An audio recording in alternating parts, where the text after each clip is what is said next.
Peace.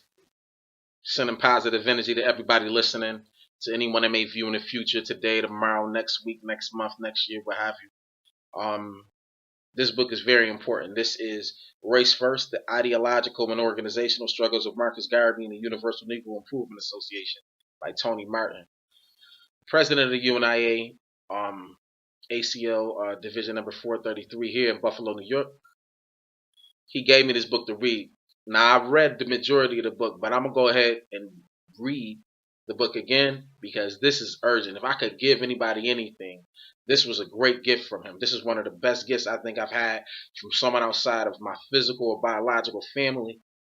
This is an excellent, excellent read, and there was pertinent information in here that I never knew. So, without any further ado, let's hop right in. Race First. And here's the preface. This book is based on a simple premise that no one could have ever imagined and built up the largest black mass movement in Afro-American history in the face of continuous onslaughts from communists on the left, black reactionaries on all sides, and the most powerful governments in the world, and yet be a buffoon or a clown or even an overwhelmingly impractical visionary. Distortions are not new to Afro-American history, but one would be hard put to find a major black figure who has suffered more at the hands of historians and commentators. This study attempts to treat Marcus Garvey and the Universal Negro Improvement Association with seriousness and respect which they deserve. After a brief biographical introduction, the study examines the major features of Garvey's ideological outlook as they manifested themselves both in theory and in practice. The last and longest portion of the book is taken up with an examination of the formidable battles which the UNIA was simultaneously involved in on a variety of fronts. Despite the personal animosities generated by these struggles, they were essentially ideological conflicts, for Garvey's revolutionary nationalism was perceived as a threat by a wide spectrum of opponents who had little affection for each other outside of their common desire to crush Garvey and extirpate his movement. Against all these disparate forces, pardon me, I don't know every word I'm gonna read, but I get at every word. Against all these disparate forces, Garvey prevailed, and it was only with his deportation from the United States that his organizational grip on the black masses in North America and to varying degrees elsewhere slowly began to loosen. Even then, his ideological legacy continued to be a major force in black communities. A large number of people helped me in a large number of ways, big and small, during the years that this book slowly took shape. I thank them all. In particular, I would like to mention 4 professors who provided much encouragement during and after my sojourn as a graduate student at Michigan State University when the foundations for this book were laid. They are Professors James R. Hooker, Joseph McMillan, Harold G. Marcus, and Ruth Hamilton. I would also like to include a special word of appreciation for the inspiration provided by the several persons with whom I spoke who had been active UNIA members in Garvey's day. They are the late Miss Amy Jaquez Garvey of Kingston, Jamaica, Mr. J. Charles Zamte, once of Trinidad, but for over half a century of Detroit, Michigan, a founder of the Detroit UNIA, and one-time auditor to Garvey, Mr. J. R. Ralph Cashmere of Rosa Dominica. I don't know how you pronounce it, but if you get the book, you can see and tell them. Leader in the post-World War I, years of the Dominica UNIA, and one of the most active and influential of West Indian Garveyites. Queen Mother Moore, who saw Garvey in New Orleans in 1922, Colonel Von Denzi of New York, and the several members of the New York Vanguard local and the Detroit UNIA with whom I chatted. Thanks also to Mr. Herbert Whiteman, friend of Kwame Nkrumah, I believe that's how you pronounce it, the Schomburg Center for Research in Black Culture, the New York Public Library, Astor, Lennox, and Tilden Foundations for materials used in the appendix, and to the Association for the Study of Afro-American Life and History for materials contained in Chapter 9, which originally appeared in the article in the Negro History Bulletin. To the fool or fools in Harlem who broke into my car, ripped off my first 6 months' notes, and forced me to start over my research, I say, why didn't you take the spare tire instead, man? June 1975, Tony Martin. Okay. Chapter 1, Introduction. Marcus Mosiah Garvey, 1887 to 1940. What do I care about the death and the cause of the redemption of Africa? I could die anywhere in the cause of liberty. A real man dies but once. A coward dies 1,000 times before his real death. So we want you to realize that life is not worth its salt except you can live it for some purpose. And the noblest purpose for which to live is the emancipation of a race and the emancipation of posterity. Marcus Garvey. History records that slaves, by virtue of their experiences and the knowledge gained in captivity in strange lands, have eventually become masters of themselves, and in time enslaved others. Let us therefore use adversity as others have done. Take advantage of every opportunity. Where there is none, make it for yourself, and let history record that as we toiled laboriously, and courageously, we work to live gloriously. Marcus Garvey. Marcus Mosiah Garvey was born in St. Ann's Bay, Jamaica on August 17, 1887. The print and font on these words is very small, and I don't need glasses, but sometimes I'm just reading ahead of myself, so if I stutter or if I pronounce something wrong, please forgive me. You can tell me later on, what word I messed up or what have you, or how to pronounce it correctly. I appreciate it. His childhood was deeply rooted in a peasant environment, which largely surrounded him. He once described an uncle for whom he sometimes worked as a sharecropper. His own parents also engaged in small-scale peasant farming. Garvey's was not typical peasant experience, however. His father, a descendant of the Maroons, Jamaica's African ex-slaves who successfully defied the slave regime, was also a skilled tradesman, a stonemason.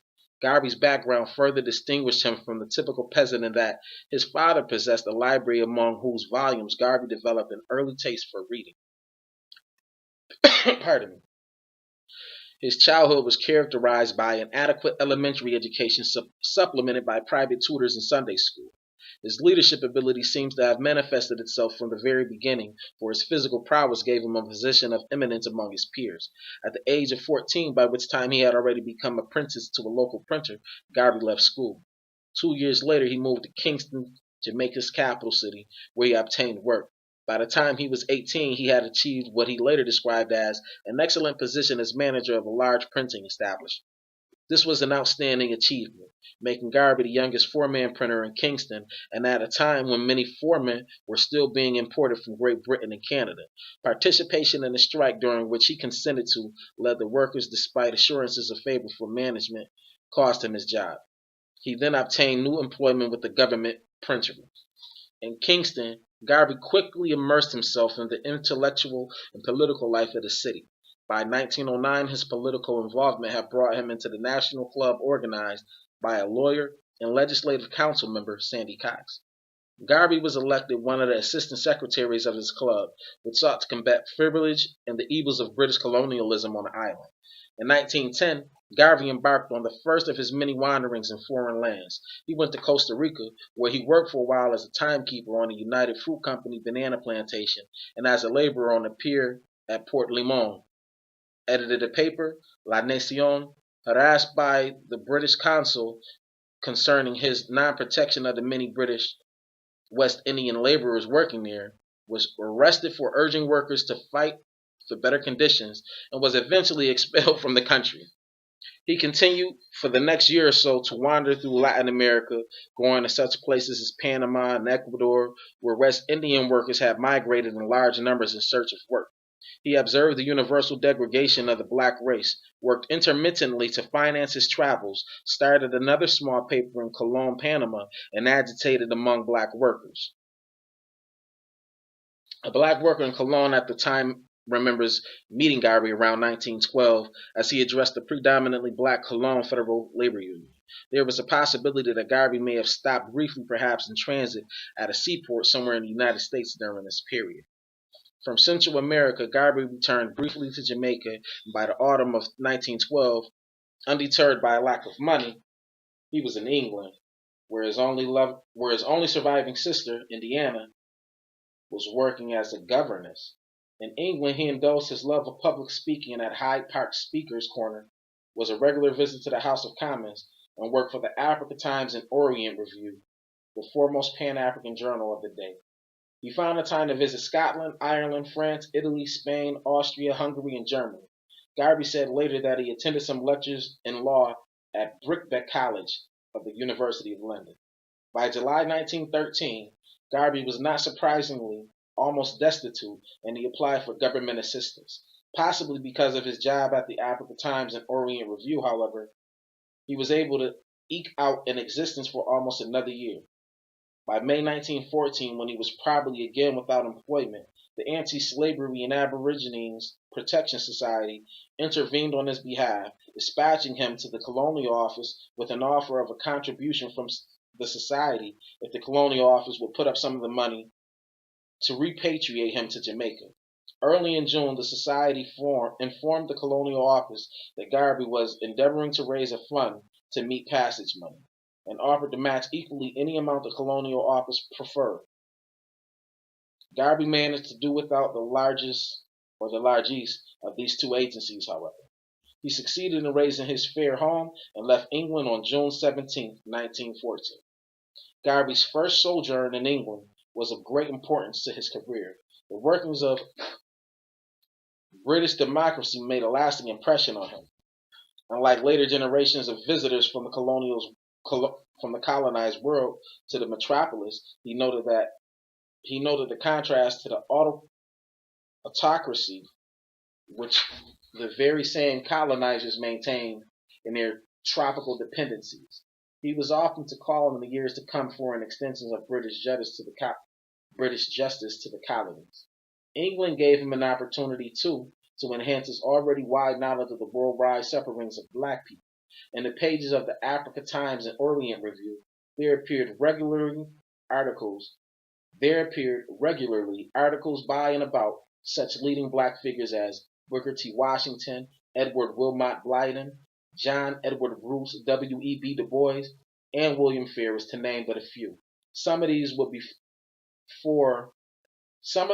would, before long, be his associates in the United States. Garvey also came into contact with black seamen and students whose sufferings he observed, and with many people of color who visited the offices of the journal. And the fact that the journal combined a Pan-African outlook with wide coverage of Middle and Far Eastern nationalist struggles, and indeed all anti-colonial struggles, contributed further to Garvey's growth and influenced his future outlook. Garvey arrived back in Jamaica on July 15, 1914, his head bristling with ideas on making a living and founding a racial movement. To secure the former, he tried selling greeting and condolence cards and monumental tombstones. To secure the latter, he formed, 5 days after his arrival, the Universal Negro Improvement and Conservation Association and African Communities Imperial League. The title bore testimony to the enlarged vision brought about by his travels and the fear, which he never relinquished, that weak races were doomed to slavery and possibly extinction. In this regard, he wrote, "For the last 10 years I have given my time to the study of the condition of the Negro, here, there, and everywhere, and I have come to realize that he is still the object of degradation and the pity of the world over, in the sense that he has no status socially, nationally, or commercially, with a modicum of exception in the United States of America." Garvey became president and traveling commissioner of the new organization, among whose stated objects were the fostering of a universal confraternity among the race, the establishment of a central nation for black people, the setting up of educational institutions, and a pledge to work for better conditions among Negroes everywhere. Amy Ashwood, whom he had met at the weekly meeting of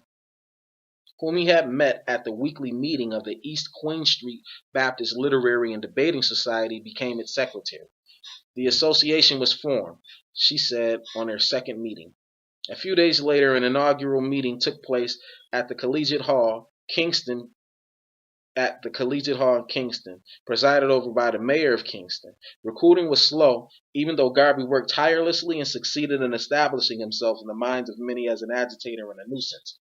Many respectable Negroes who had not yet learned to love their blackness opposed this movement. As Garvey wrote later, "I had to decide whether to please my friends and be one of the black whites of Jamaica and be reasonably prosperous, or come out openly and defend and help and improve and protect the integrity of the black millions and suffer." After about a year, the organization could boast only about 100 members. Up to this time, its activities were largely confined to Kingston. In November 1915, however, its first public meeting outside Kingston was held in Garvey's hometown of St. Ann's Bay. The Jamaica Times reported, right merrily did the people of the town turn out to listen to their fellow townsmen. Garvey had planned to undertake a fundraising lecture tour in the United States beginning this very month, having received an assurance of support from Booker T. Washington, but the latter's death caused him to postpone his trip until 1916. Garvey arrived in New York on March 23rd, 1916. So if I read that correctly, they killed, or Booker T. Washington died prior to arranging the meeting and travel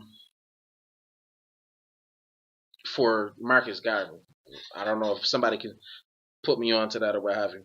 Garvey arrived in New York on March 23rd, 1916, for a lecture tour which he thought would last 5 months and will be confined back to black audiences, mostly in the South. He arranged for his mail to be delivered to an address in Jamaica during his absence, and let it be known wherever he went in America that he was raising funds for an industrial institute to be established in Jamaica. Garvey's advent into the United States did not find him as much a stranger to conditions there as some are led to believe. For one thing, his wide reading on racial matters had obviously included a racist condition in North America. More than this, though, Garvey's visit to the United States came in the midst of a large-scale migration of West Indians to that country.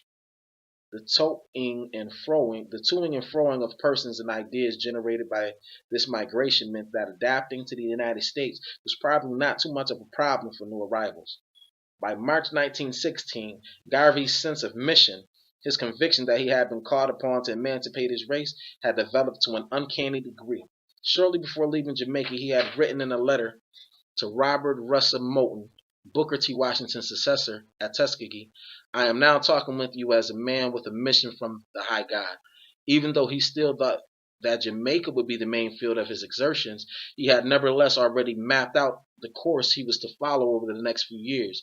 He wrote in the same letter, I have many large schemes on my mind for the advancement of my people that I cannot expose at the present to the public, as in such a case my hope of immediate success would be defeated, as my enemies are so many, and they are ever anxious to misrepresent me. I have firstly to found a press of our own and to get some working. Start. So as to demonstrate my true intentions. Once in the United States, Garvey found lodgings with a Jamaican family in Harlem, came down with pneumonia, obtained work as a printer, and saved enough to start out his fundraising tour through the States. He gave his address at this time as 53rd West 140th Street in Harlem.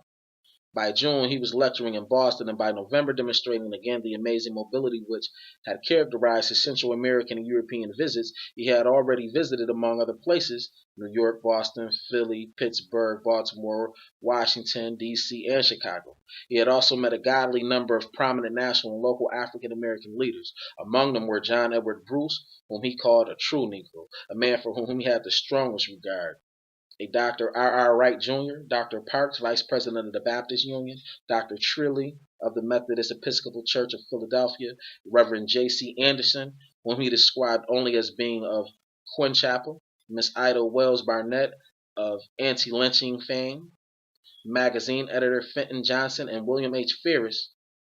Bruce had been an agent for and a regular contributor to the African Times and Orient Review.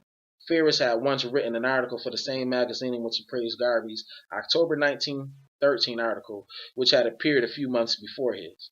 Ferris was later to edit Garvey's Weekly Negro World from 1920 to 1923 and to hold a variety of high offices within the UNIA. Bruce, after an initial period of skepticism, became a regular contributor to and member of the editorial boards of both the Negro World and Garvey's Daily Negro Times. Until his death in 1924, he remained the staunchest of Garvey's supporters among the Afro-American intelligentsia, I guess. Garvey's whirlwind tour took him through 38 states and lasted about a year. He returned at the end of it to New York City, where he established a temporary base. Harlem, only recently converted into the black section of New York, was already the virtual capital of the black world. Its population, composed in the vast majority of Southern and West Indian-born immigrants, was possessed of a rare vitality, containing as it did a high proportion of radicals of all types and a large number of outstanding black creative artists. Race uplift groups of all kinds abounded, and the main thoroughfare, Lenox Avenue, was a favorite haunt of soapbox orators. Harlem, however, was but a microcosm of the black world of the World War I period. The subjugation of Africa by European imperialism was still a fresh memory. In response to this, an infinite number of nationalist and pan-Africanist organizations had come into being in Africa, Europe, North America, the West Indies, Central and South America, everywhere that black people lived, and all looking toward the restoration of African independence. Apart from the African question, black communities Apart from the African question, black communities everywhere had local problems of their own. The black man was almost everywhere in a state of subjugation. Garvey, in his involvement in the printer strike and his participation in Jamaica's National Club and his agitation among black workers in Central America and his travels in Europe and in his formation of the UNIA, had long embodied the spirit of black protest which characterized the age. It was inevitable, therefore, that he should be tempted by Harlem, the most highly politicized black community in the world. Garvey moved on to the center of the Harlem stage with all the ease and self-confidence of a man with a mission. He took to the streets, joining the soapbox and step-ladder orators, and formed political alliances with some of Harlem's prominent radicals. Someone who knew Garvey at this time recalled that he could throw his voice around three corners without batting an eyelash. On June 12, 1917, Harlem intellectual Hubert Harrison invited Garvey to address a mass meeting attended by 2,000 held at Bethel AME Church for the purpose of organizing Harrison's Liberty League. Garvey himself, before his tour through the states, had held a not too successful meeting in the course of which he fell off the platform. The Liberty League meeting was a windfall, however, for he was a tremendous success. Shortly before, or perhaps shortly after Harrison's meeting, Garvey began to hold weekly meetings of his own every Sunday at 3 p.m. in Harlem's Lafayette Hall at 131 Street and Lenox Avenue. The meetings were slated to continue until October 1917, and Garvey was still being billed as head of UNIA and ACL of Jamaica. At one of these Sunday meetings on July 8th, less than a month after the Liberty League gathering, Garvey's address was devoted to a denunciation of the conspiracy of the East St. Louis riots. The first New York branch of the UNIA may have already been formed by this time, for the association's address was given as 235 West 131 Street. The subject of this lecture shows that Garvey had once again demonstrated the propensity, as in Costa Rica and Panama, of quickly becoming embroiled in the purely local issues of wherever he happened to be. Garvey's first UNI branch in New York, as well as the second attempted earlier in 1918, was envisaged, I believe that's how you say it, envisaged as being auxiliary to the Jamaican headquarters. Garvey himself, as president of the Jamaica division, did not hold office in it. Both these efforts to establish UNI branches were disrupted by attempts by socialists and Republicans to turn them into political clubs. On a third attempt based on the wishes of a nucleus of 13 members, Garvey consented to become president of the New York branch, thus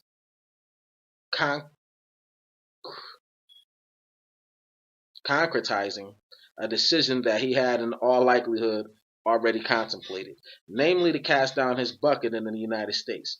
With this move, New York City supplanted Kingston, Jamaica as UNIA headquarters. A schism developed in this new attempt, too, but Garvey weathered the storm. The association's meeting place had meanwhile moved from the Lafayette Hall to the Palace Casino, where it remained for most of 1918. Once Garvey had decided to remain in the United States, he moved on with renewed vigor. The UNIA was incorporated under the laws of New York on July 2nd, 1918. On July 31st, the African Communities League was incorporated as a business corporation. A month or two later, the Negro World appeared, destined to become the most widely circulated of race papers in the bane of European colonialists. Garvey initially edited it. The earliest issues were distributed free by being pushed under people's doors in the early hours. During the year, Garvey embarked on his first fundraising tour outside of New York after moving to UNIA headquarters. His first stop was Detroit, where he was hit in the head by a stone thrown by a heckler. On his return to New York, his secretary, Amy Ashwood, who had accompanied him, was summoned to the district attorney's office a total, she wrote later, of 17 times. The authorities, it seems, suspected Garvey of raising funds for a non-existent Back to Africa enterprise. On November 11, 1918, the New York Times reported a meeting of 5,000 persons presided over by Garvey at the Palace Casino. The meeting celebrated the end of World War I by calling on the Allied powers to hand over the ex-German colonies in Africa to black rule. Several persons, among them socialists, A. Philip Several persons, among them socialist A. Philip Randolph and Ida Wells Barnett, were nominated at the meeting to lobby on behalf of the UNIA at the upcoming Paris Peace Conference. The UNIA eventually dispatched a Haitian as High Commissioner to lobby during the conference, since most Afro-Americans were being denied passports to France by the United States government. Shortly after the November meeting, Miss Wells Barnett addressed a UNIA gathering in New York. On this occasion, however, she annoyed Garvey by advising against the idea of a return to Africa and the establishment of what was subsequently to become the Black Star Line Steamship Corporation. Like most people who saw Garvey in action, she later testified to the remarkable sway which he exercised over his audience. By 1919, Garvey was already firmly established as one of Harlem's most important radical figures, and it was during this year that his fame spread over the globe. Before the year had ended, he would be regularly discussed in the press and in government circles in Europe, Africa, the West Indies, and elsewhere. In March of 1919, at another large meeting at the Palace Casino, Garvey claimed that W. E. B. Du Bois had humbugged the activities of his High Commissioner in France. The desire for an Afro-American lobby at the Paris Peace Conference was also responsible for bringing together a group of Harlem radicals and other prominent individuals at the home of wealthy but race-conscious Madam C.J. Walker. Garvey was among those present at this meeting, out of which grew the short-lived International League of Darker Peoples. In June 1919, Garvey incorporated his Black Star Line Steamship Corporation.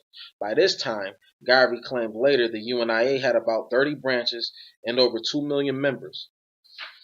This figure apparently included sympathizers as well as members in any strict sense, but the spread of his ideas by this time could not be gainsaid. As early as 1918, the Negro world had been reaching places as far as Panama, and throughout 1919, Garveyites were blamed by colonial authorities for anti-white riots in Jamaica, Trinidad, and British Honduras, among other places.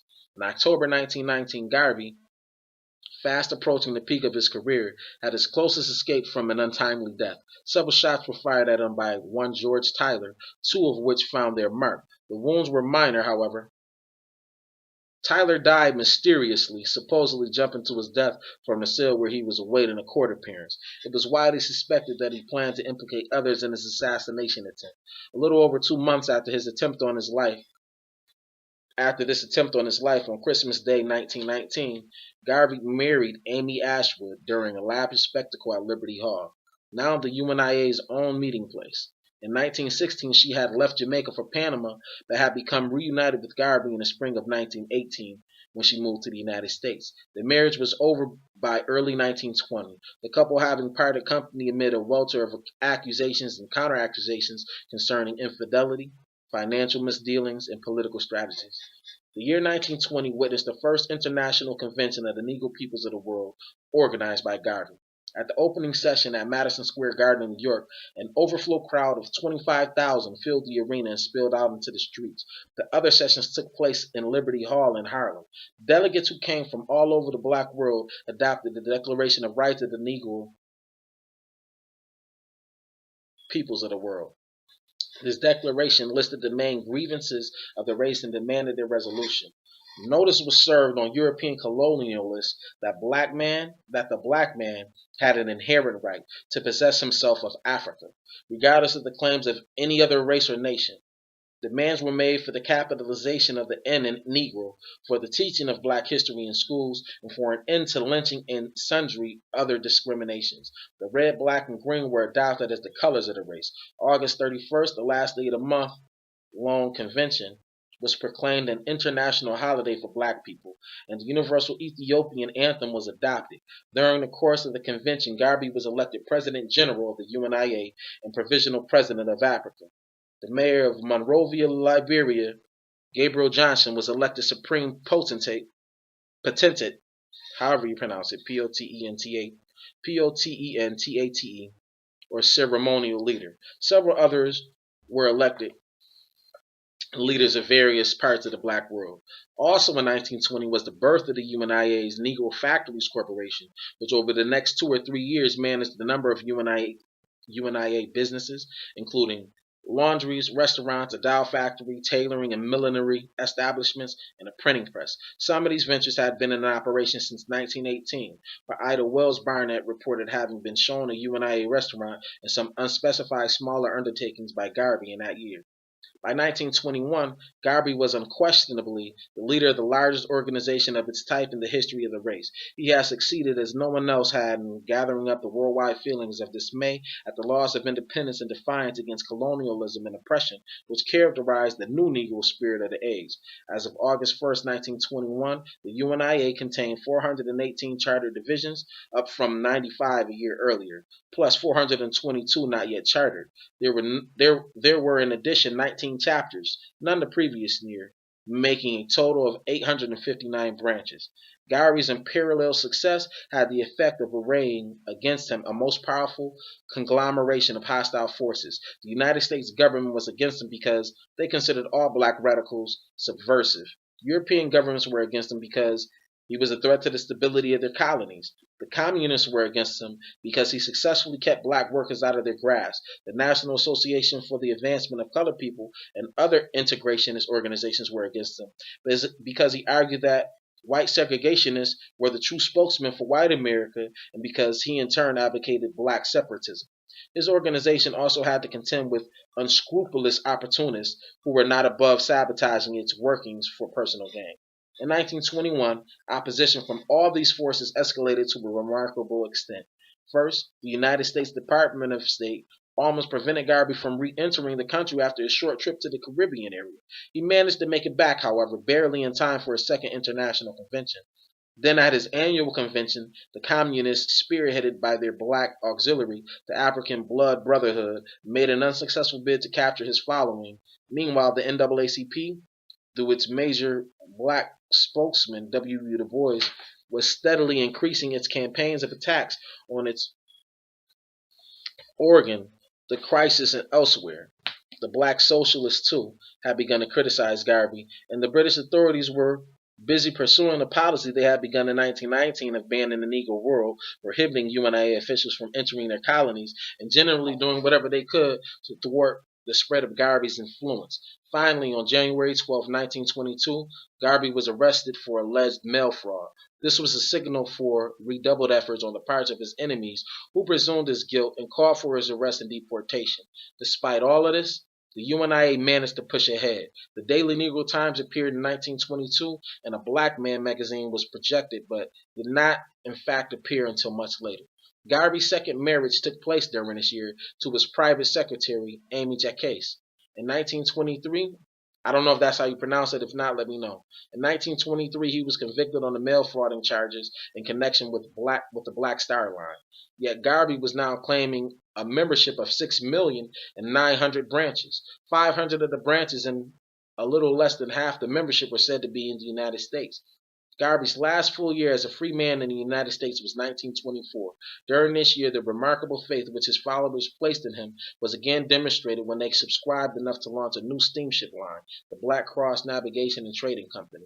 The year 1924 also saw the blocking of Garvey's intention to set up a base in Liberia.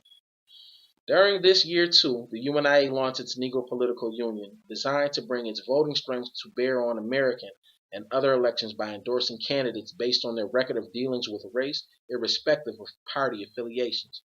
In February 1925, Garvey's appeal was turned down and he entered the federal penitentiary at Atlanta.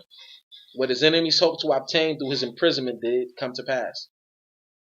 Schisms appeared in the American movement, resulting, by 1926, in a splinter in the New York branch, the largest of all, estimated at 35,000 members at one time. These strains occasioned by Garvey's departure were, however, still relatively minor, for Garvey, even from jail, managed to maintain some control, appointing and dismissing officers and conferring with his aides. At an extraordinary conference in Detroit in 1926, the Secretary General, G. Amoni Carter, reported 814 domestic branches, 215 foreign, and 91 new ones, for a grand total of 1,120.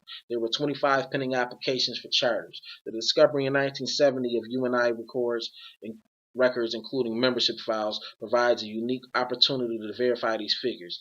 According to the data in these records, there were 725 UNI branches in the United States and 271 outside of the United States, making a grand total of 996. Several interesting and possibly surprising facts emerge from this new information. First of all, if the number of branches in a given area can be taken to indicate the extent of UNI penetration, then the southern United States was the most thoroughly UNIA organized area in the world. Louisiana was far and away the most thoroughly Garveyite state, with a total of 74 branches. The top 3 states in the United States were in the South, and only 3 of the top 13 were in the North.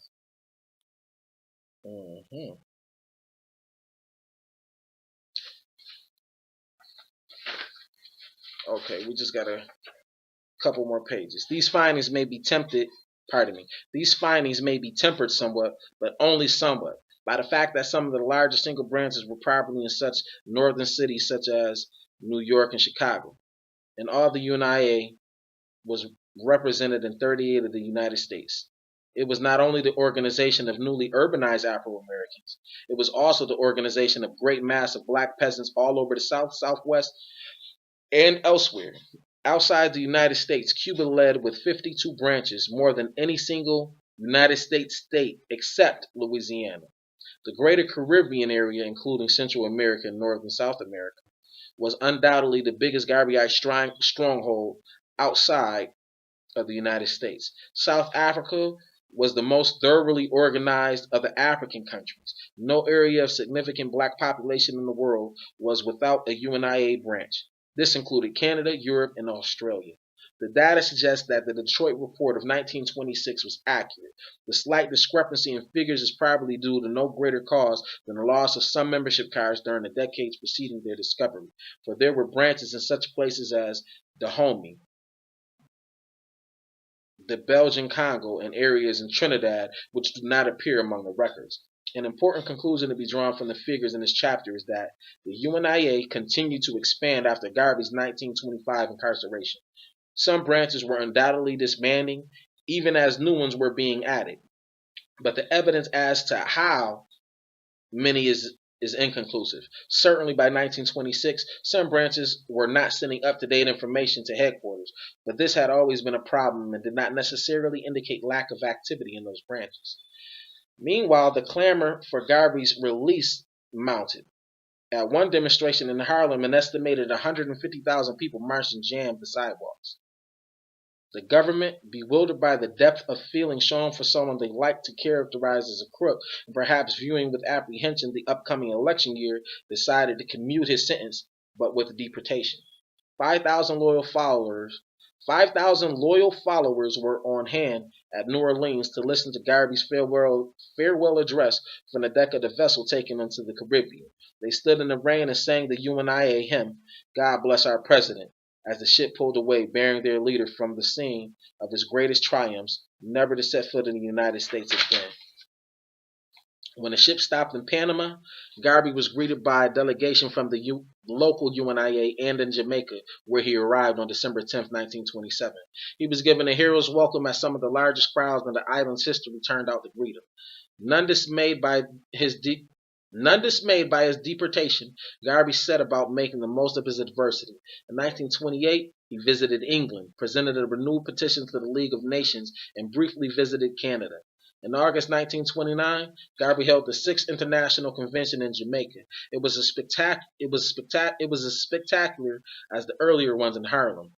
A split occurring at the convention resulted in the formation of a separate UNIA Incorporated.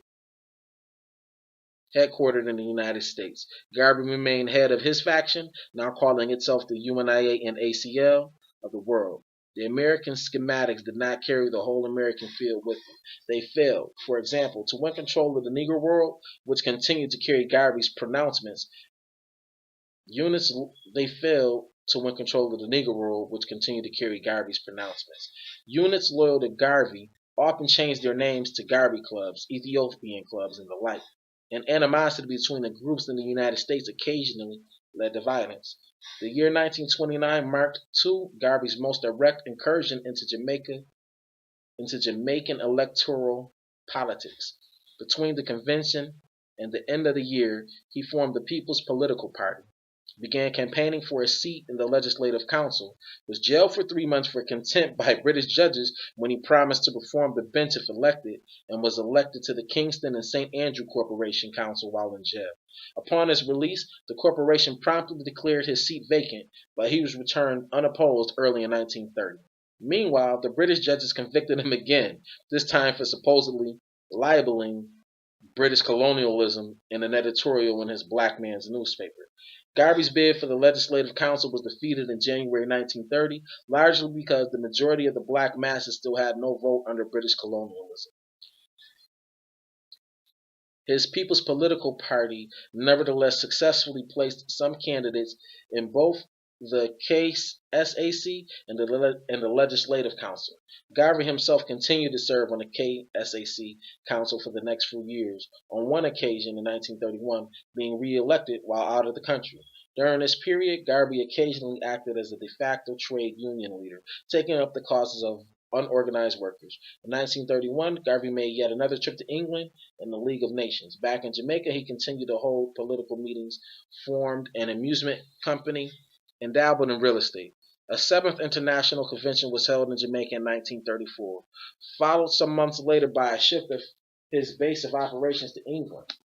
In England, Garvey contacted African students, harangued the crowds at Hyde Park Speaker's Corner, and managed to keep together those divisions of the UNIA that had survived the Depression, the schisms following his deportation from the United States, and the inroads into his erstwhile followers made by Father Divine, Muslims, the Peace Movement of Ethiopia, the Communists, and diverse other groups. His organization in the United States remained viable. In 1936, 37, and 38, Garvey visited Canada to meet with his North American followers, who would on these occasions cross the border in large numbers and would, among other things, attend Garvey's School of African Philosophy, which provided crash courses for UNIA organizers. After his 1937 visit to Canada, he toured the West Indies, speaking to enthusiastic audiences in St. Kitts, Nevis, Antigua, Montserrat, Dominica, St. Lucia, St. Vincent, Grenada, Barbados, Trinidad, and British Guiana. I don't know how to pronounce it. During his 1938 visit to Canada, he held his 8th International Convention in Toronto from August 1st to 17th. Despite his deportation and despite the increasing fragmentation of his membership, his ideas continued to hold sway among the black masses in America with remarkable tenacity. For one thing, the fragmentation did not always mean a difference in ideology between the various splinter groups. Many of them, such as the Peace Movement of Ethiopia and the Moorish Americans, continued to regard Garvey as something of a patron saint even after they broke with the UNIA. Garvey died in London in June 1940, active to the end in his efforts to emancipate a race. Peace. That was just chapter 1.